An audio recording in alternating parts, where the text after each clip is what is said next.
Handloom saris అనగానే గుర్తుకొచ్చేవి Savitri handlooms. ఇప్పుడు Jubilee hills లో గొప్ప ప్రారంభం. నమస్తే, నేను Keshav. Welcome to Suman TV.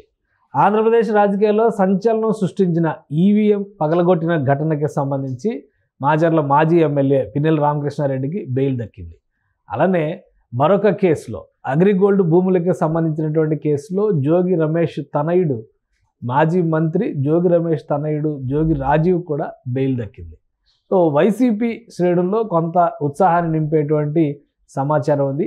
అలానే 2 రోజుల క్రితం జగన్మోహన్ రెడ్డి లీగల్ సెల్తో భేటీ నిర్వహించి కీలకమైనటువంటి పాత్ర పోషించాల్సిన పరిస్థితి ఉంది రాష్ట్రంలో. ప్రధానంగా విపక్షంలో ఉన్న నేపథ్యంలో ప్రతి జిల్లాలో నాయకుల్ని కాపాడుకోవాల్సిన బాధ్యత న్యాయవాదులపైనే ఉంది అనేటువంటి సూచన చేశారు.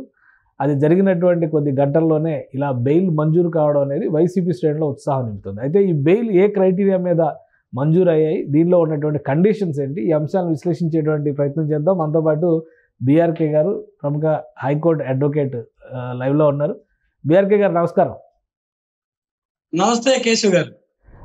ఏంటి బెయిల్స్ వరుసగా 2 తీపి కబుర్లు వైసీపీ నాయకులకి? ఎందుకంటే పిన్నెల రామకృష్ణారెడ్డికి ఇప్పటికే చాలాసార్లు రిజెక్ట్ అయింది, ఆయనకు బెయిల్ మంజూరు అయింది. మధ్యాహ్నం తర్వాత చూస్తే జోగి రమేష్ తనయుడికి కూడా బెయిల్ వచ్చింది. ఏ విధంగా చూడాలి case by case? First Pinnelli Ramakrishna Reddy ఇష్యూలో ఏం జరిగింది? వాస్తవానికి పిన్నెల రామకృష్ణారెడ్డి గారి మీద మొత్తం 14 కేసులు నమోదయ్యాయి. అందులో 14 కేసులకు సంబంధించి 2 కేసుల్లో ఆయన రిమైండ్ చెప్పారు. పాల్వాయి గేట్ పోలింగ్ బూత్ లో ఈవీఎంల విధ్వంసానికి సంబంధించిన ఒకటి, మనకి కారంపూడిలో ఎస్ఐ గారి మీద హత్యా ప్రయత్నం కేసు కానివ్వండి, డ్యూటీలో ఉన్న ఆఫీసర్ని వారు మీద దాడి జరిగినటువంటి సంఘటనలు రెండింటికి సంబంధించి మాచర్ల కోర్టు ఆయనకి రిమైండ్ చేయటం, ఇప్పటి వరకు ఆయన నెల్లూరు సెంట్రల్ జైల్లో ఉండటం, ఇవన్నీ జరిగింది.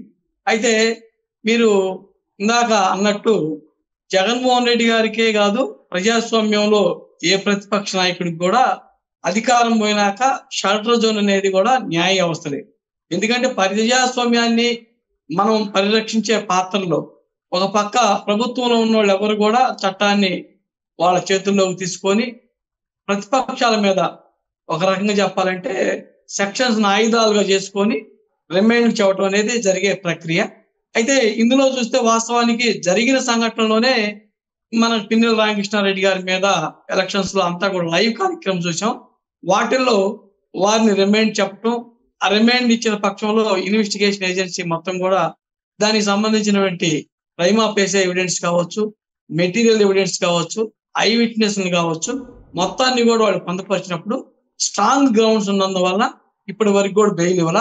ఇప్పుడు ఒక వారు బెయిల్ వారి తరపున న్యాయవాదులు most of the investigation complete అయింది, ఫర్దర్ ఇన్వెస్టిగేషన్ ఏమీ లేదు except filing of the charge sheet తప్పితే అనేటటువంటి గ్రౌండ్స్ వాళ్ళు దృష్టిలో పెట్టుకొని ముద్దాయి కూడా ఎక్కడికి కూడా పారిపోవడానికి అవకాశం లేదు. కోర్టు ఏ డైరెక్షన్ విధించినా ఆ డైరెక్షన్లకి నిబంధనలకి లోబడి ఈ పిన్నెల రామకృష్ణారెడ్డి గారు నడుచుకుంటారు అని వాళ్ళ ఆర్గ్యుమెంట్ లో వినిపించిన నేపథ్యంలో వారికి 50 ఏళ్ళు పూసీకత్తులు, 2 జామీందారులు షూరిటీస్ ని ప్రొడ్యూస్ చేయమని, వారి యొక్క పాస్పోర్ట్ ను కూడా కోర్టు సీజ్ చేయమని చెప్పింది ఇన్వెస్టిగేషన్ ఏజెన్సీని. వారు ప్రతి వారం కూడా వచ్చి పోలీస్ స్టేషన్ లో సంతకం పెట్టాలనేటువంటి టర్మ్స్ అండ్ కండిషన్స్, నియమ నిబంధనల్ని విధించి వారికి ఆ డైరెక్షన్ మేరకు బెయిల్ మంజూరు చేసినట్టు మనకు హైకోర్టు ఇచ్చినటువంటి ఆర్డర్ లో కనిపిస్తా ఉంది. కావున ఈయన ఏదైతే హైకోర్టు ఇచ్చినటువంటి బెయిల్ డైరెక్షన్స్ ని తూచా తప్పకున్నంత వరకు ఆయన బెయిల్ మీద ఉంటారు. ఏదైనా గ్రౌండ్స్ ని కనుక బెయిల్ లో ఇచ్చినటువంటి కండిషన్స్ ని వైలేట్ చేస్తే బెయిల్ క్యాన్సిల్ అవడానికి కూడా అవకాశం ఉంది. కాబట్టి వారు హైకోర్టు యొక్క ఆదేశాలని తూచా తప్పకుండా ఇక మీదట నడుచుకోవాల్సినటువంటి అవకాశం ఉంది. చట్టానికి లోబడి వారు స్వేచ్ఛగా జీవించేటువంటి ప్రక్రియ కొనసాగుతుంది. ఆయన అయితే ఈ కేసులో ఇన్ని రోజులు తాత్సారం జరగడం, ఇన్ని రోజులు బెయిల్ రాకపోవడం, ఇప్పుడు బెయిల్ రావడానికి స్పెసిఫిక్ రీజన్స్ ఏమైనా ఉన్నాయా? విచారణ ముగింపు దశకు వచ్చింది కాబట్టి క్లారిటీ ఇచ్చేసింది అంటే కోర్టు కూడా మంజూరు చేసింది అని చెప్పని అనుకోవచ్చా? ఇప్పుడు నాన్ బెయిలబుల్ లో మీకు తెలిసిందే, బిలో 7 years లోపు ఉన్నటువంటి ప్రతి కేసులో కూడా పార్టీ 1 నోటీస్ ఇస్తారు. పిన్నెల రామకృష్ణారెడ్డి గారి మీద ఉన్నటువంటి 14 కేసులకు సంబంధించి 12 కేసుల్లో పార్టీ 1 నోటీస్ ఇచ్చే అవకాశం ఉంది కాబట్టి వాటి జోలు వెళ్ళలేదు. పోలీసు వారు పార్టీ 1 నోటీస్ ఇచ్చారు. ఈ 2 కూడా మోర్ దాన్ 7 years నుండి మనకి 10 years కానీ లైఫ్ ఇంప్రిజన్మెంట్ విధించేటటువంటి కేసుల్లోనే మనకి బెయిల్ మంజూరు చేసే ప్రక్రియలో మనం 2 విషయాలు ప్రామాణికంగా తీసుకుంటాం. మన మర్డర్ కేసు లాంటి కేసులు కొన్ని సీరియస్ అఫెన్స్ ఉంటాయి. అవి 3 నెలలు మినిమం ఉన్నాక ముద్దాయికి బెయిల్ ఇవ్వడం జరుగుతుంది. ఇది కొన్ని కేసులు 60 రోజులు అంటే 2 నెలలు గినక కాలం గడిచినాక వాళ్ళకి మోస్ట్ ఆఫ్ ద కేసులో కూడా బెయిల్ మంజూరు చేస్తుంది. ఇప్పుడు పిన్నెల రామకృష్ణారెడ్డి రెండో దాని పరిధిలోకి వచ్చారు కాబట్టి అటెంప్ట్ మర్డర్ అలాంటి కేసులు ఆయన మీద ఆపాదించబడ్డారు కాబట్టి అందుకని వారికి సంబంధించిన మోస్ట్ ఆఫ్ ది ఇన్వెస్టిగేషన్ మొత్తం 2 months నియర్లీ కంప్లీట్ అయింది కాబట్టి ఫర్దర్ ఇన్వెస్టిగేషన్ ఎక్కడా కూడా పెండింగ్ లేదు కాబట్టి అంతా కూడా జరిగిందని కోర్టు భావించి వారికి బెయిల్ ఇవ్వడం అనేది జరిగింది. ఇందులో బెయిల్ ఇచ్చారు కాబట్టి బయటకు వచ్చే అవకాశం ఉంటుంది. ఇంకా వేరే ఏదైనా కేసుల్లో ఆయన హోల్డ్ చేసేటువంటి పరిస్థితులు ఏమైనా ఉన్నాయా? ప్రస్తుతానికి చూస్తే వారి మీద ఎలాంటి కేసులు పాత కేసులు తప్పితే వారు వచ్చి మళ్ళా ఏదైనా అఫెన్స్ చేస్తే తప్పితే వారి మీద వ్యక్తిగతంగా ఈ ప్రభుత్వం కూడా ఎక్కడా కూడా చంద్రబాబు నాయుడు గారు కేసులు బనాయించొద్దు, చట్టాలను మన చేతుల్లోకి తీసుకోవద్దు. చట్ట పరిధిలో మన లోకేష్ గారు కూడా చెప్పాడు, చట్టాన్ని ఎవరైతే తొంగలో దొక్కుతారో, చట్టాన్ని ఎవరైతే ధిక్కరిస్తారో వాళ్ళకి చట్టబద్ధంగా వాళ్ళ మీద కేసులు పెడతారు తప్పితే రెడ్ బుక్ అంటే ఏదో మా ఇష్టం వచ్చినట్టు కేసులు పెట్టడం కాదు.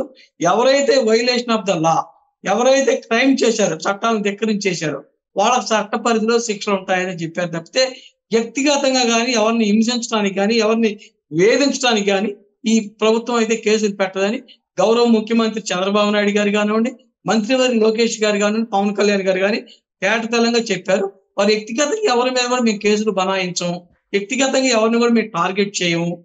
ఎవరైతే చట్టాన్ని గతంలో వాళ్ళ చేతుల్లోకి తీసుకొని చట్ట వ్యతిరేక కార్యక్రమాలు, అసాంఘిక కార్యక్రమాలకు పాల్పడ్డారో వారి మీద చట్టపరమైన చర్యలు తీసుకోవడం జరుగుతుంది.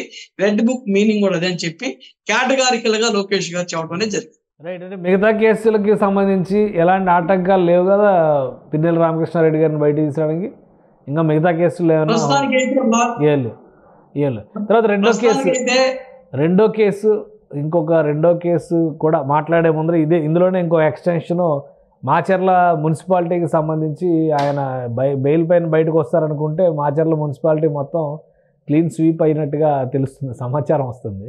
సో ఈ పొలిటికల్ యాక్టివిటీని ఏ విధంగా చూడాలి? మాచర్ల మున్సిపాలిటీలో 31 వార్డులు ఉంటే 30 మంది టీడీపీలో జాయిన్ అయ్యారనేది సమాచారం. సో మేయర్ కూడా మున్సిపల్ చైర్మన్ కూడా మార్చేటువంటి అవకాశం ఉందని చెప్పని సమాచారం వస్తుంది. ఇదంతా పొలిటికల్గా జరిగిన స్ట్రాటజీగానే మనం చూడాల్సి ఉంటుందా? ఖచ్చితంగా పొలిటికల్ గా స్ట్రాటజీలో ఒక భాగం అని భావించవచ్చు. అందులో అనుమానించడానికి కానీ కాదనడానికి కానీ ఎలాంటి అవకాశాలు లేవు.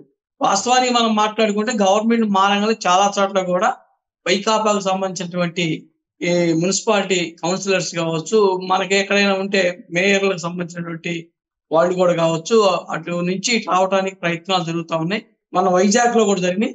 అదే క్రమంలో తర్వాత ఇప్పుడు మాచర్లో కూడా జరుగుతున్నాయి.